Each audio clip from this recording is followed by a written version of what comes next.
I'm Joseph Matoyer, and I'm the whole man behind this whole operation.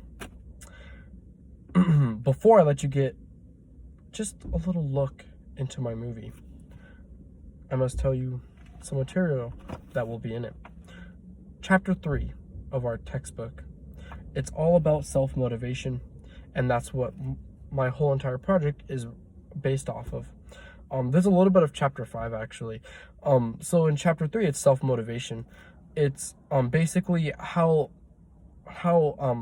me, myself, and I kind of dictate the way that how my life is gonna happen, and it kind of helps you kind of get up and get active and get that grind, get that bread. So that's mainly what chapter 3 is. I'll give more of an explanation inside my my actual summaries, but also chapter 5. Chapter 5, I'm using a very small bit of it, but I will be using a support system, having a support system to help you and to kind of guide you along, and being that support system also. That's mainly what the part in the book is. So with no further ado, I introduce you Super Mega Box Adventure 2. Goodbye.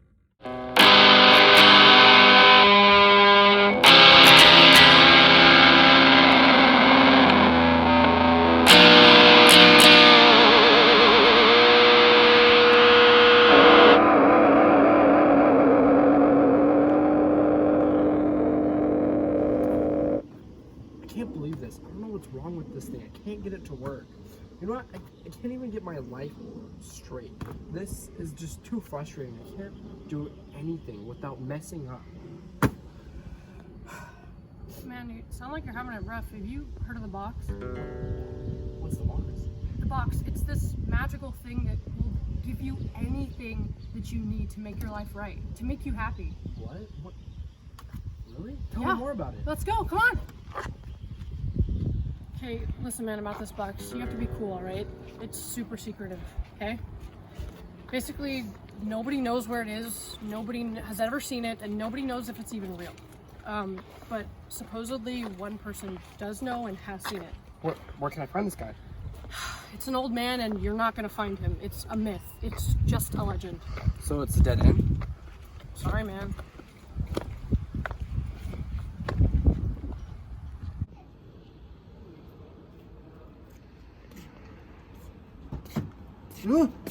Oh! Oh my! Oh golly gee, sir! Old wise man, I'm Help so me sorry. up, young one. I'm so sorry, you Oh, old my wise back. man. And I just had breakfast. Oh, my back. Are you okay? I'm all right, Sonny. I'm so sorry. I've been having such a bad day. Have you now, I'm so son? sorry. Well, let me show you something that might be able to help. Follow me, son. Yes. So, you seek the box, my son. Yes, I do. The journey may be very treacherous, and it will require the most inner motivation you have ever given. Here's this map. You'll need it to find your way. Now go, my son. There isn't much time left. Others are looking for it. Oh, what a nice day. I met a lovely young man. So nice. Whoa!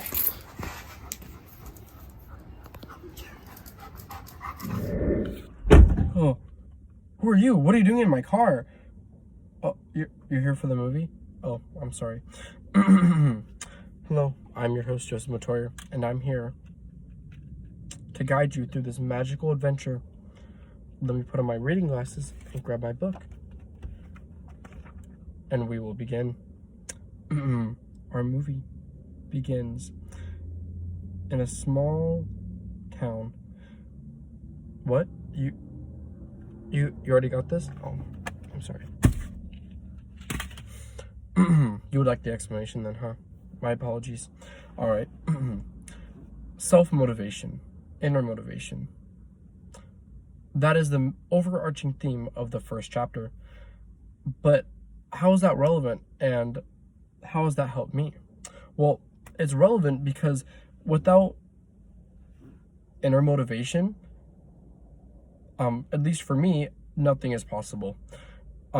I'm driven to do things myself, and the reason why a lot of things happen is because I do it myself. Of course, I do always ask for help, and I do have everyone helping me, but most of the things I do myself, like work. The reason why I have that job, why I have my job, if you did not know, I work at a Taekwondo studio. I'm a 3rd degree black belt, and the only reason why I've stayed this long and I've done this work is because I've picked it up, or I've brought it upon myself that I must continue this. And I think to myself, the good outweigh the bad, so that's why I stay, and that's why I'm working at this establishment currently. So it's relevant to me because this job that I have wouldn't be possible. I wouldn't have gotten to this point where I am right now without inner motivation. So when we, also, if you did not know, a little context, I compete also. I compete, and I've gone around the country. I have state titles, national titles, and I'm working on other ones too, right, currently. But normally when we practice a lot. We practice 5 days, sometimes 6 out of the week. But you still wouldn't be nearly as good if you practice at home. And that's what we tell people to do, and that's what I do myself. But of course, a lot of them don't listen because they're kids. I understand. That's not what they want to be doing. But you must realize that without taking it upon yourself to do things that are important, then you will not get the results that you would like. So another way to put this is celebrities. Everyone knows a lot of celebrities. I could tell you, oh, my master, he does this, or my parents, oh, they do that, but you don't know them the way I do, and that's why it's, they're not celebrities, so you wouldn't know. But you would know, one, hopefully some of you guys will, one of my early favorite celebrities is actually Bruce Lee. If you do not know who Bruce Lee is, he is a martial artist. He does quite a few martial arts, but his main one is Kung Fu. Kung Fu, if you did not know, comes from China. He's Chinese. And he talks a lot about how nothing is possible without your mind and your body being in sync. And I actually listened to quite a few of his lectures like that.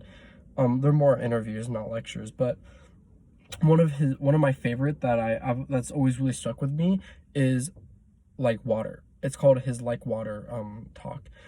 So he kind of explains that you are water, and whatever water goes into, it takes the shape of that object. And he says that you must be like water. If something happens to you, you must be water, and you must go kind of fall into the situation.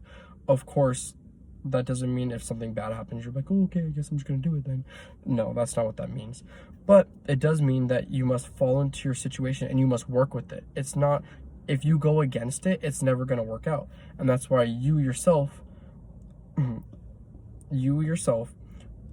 that's the only way that you can get through anything, is your mind and body working together with the situation in your favor. It's more like what we also teach here is you must be calm. You must clear your mind. It's kind of stereotypical in a lot of martial art, and like the media of martial arts. You're like, oh, you must focus, relax, and clear your mind. Even like Star Wars, but it is actually completely true. I believe the only like when you're competing, you have a ton of people, probably 1,000 people around you, cheering, and you have cameras that are people are watching from who knows where, and you almost want to focus on them, but you get this tunnel vision. You get this of only you and your competitor, and you must get that clearance in your mind in order to do anything. And that's why I believe self-motivation or inner motivation, almost the same thing, is vital in this. Thank you for listening to my chapter 1 overview. I'd be delighted to send you off to chapter 2. I just don't understand. Whoa, who are you? I was sent here to help you. Well, can you help me understand this? I don't understand this. With your inner motivation and SMART goals, you will get to your destination. What does that mean?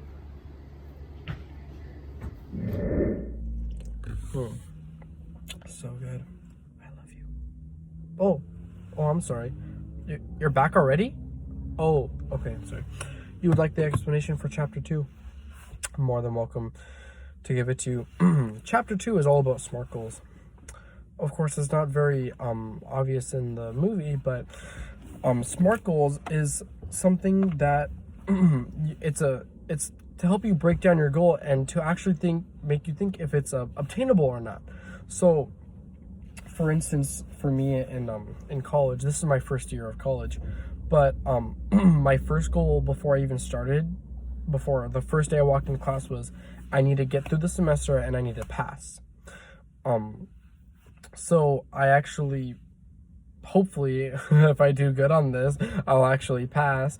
But so that's actually one of my SMART goals complete, almost maybe. Then I've already created a new SMART goal. My next SMART goal is to get through the year, actually doing school. So actually this year, I want to get done all the classes that I have lined up on my map in order to kind of get me closer to my goal, which is another SMART goal, but that's later on ahead, is to transfer. So after I do those classes, then I'm going to be like, oh, hey, let me get 60 credits, minimum 60, maximum 70, in order to actually transfer. And then once when I transfer, then it's going to keep on going up until I actually complete my goal. But in other ways, SMART goals has helped me.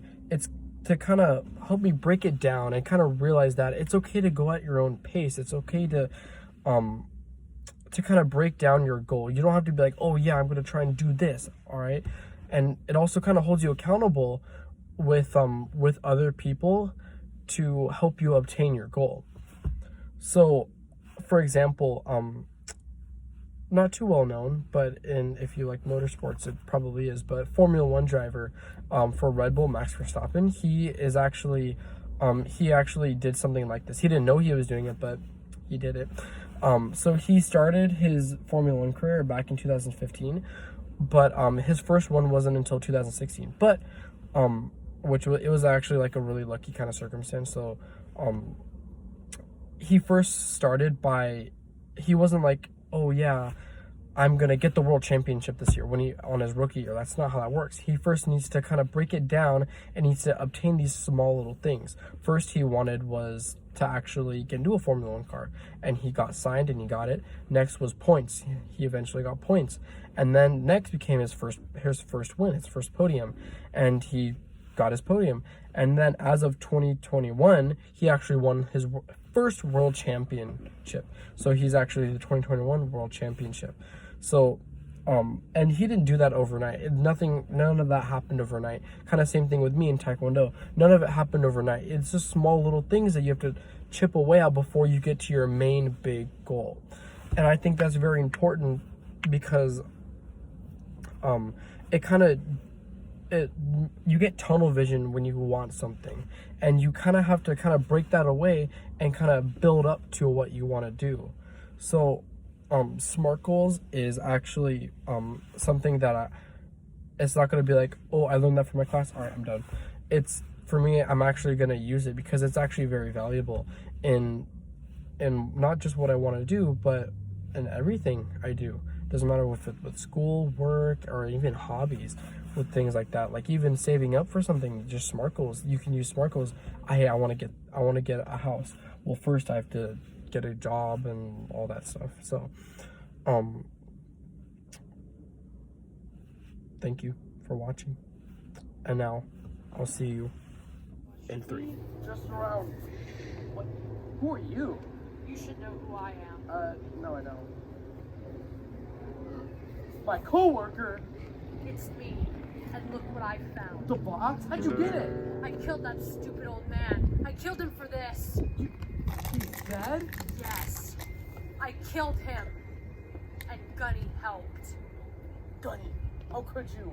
I And now I'm going to open the box and use it to destroy the world. Give me a second. Got it! Ah! Oh, no. Oh, that's it. Ah! That was me. You're supposed to be dead! Wow, now, Penny, I'm gonna use this box. Ow, ow! And I will avenge my old man. Let's see. What? There's no...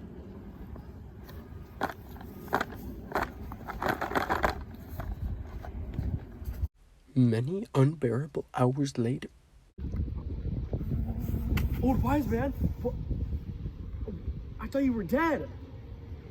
I am dead, you idiot. Oh, I see you got the box. yeah. What's in it? Nothing. Why is there nothing? I did so much, and so much has happened, and you've even died for the box. So why is there nothing in there? You fool. It was about the journey and your attitude. Can't you see? What? That, It all was that, never all about that. the You box. could have just told me that. It was never about the box. Or what was in the box. It was the journey, my son. Oh, hi. I'm sorry. I didn't see you there. I said that before, but I said it again. You're probably here for the explanation of chapter 3. Don't worry, no problem. I know you might be a little confused though. That was a pretty interesting twist, huh? I would have never thought about that either. And I'm the one who directed it. Anyway, chapter 3. It's more it's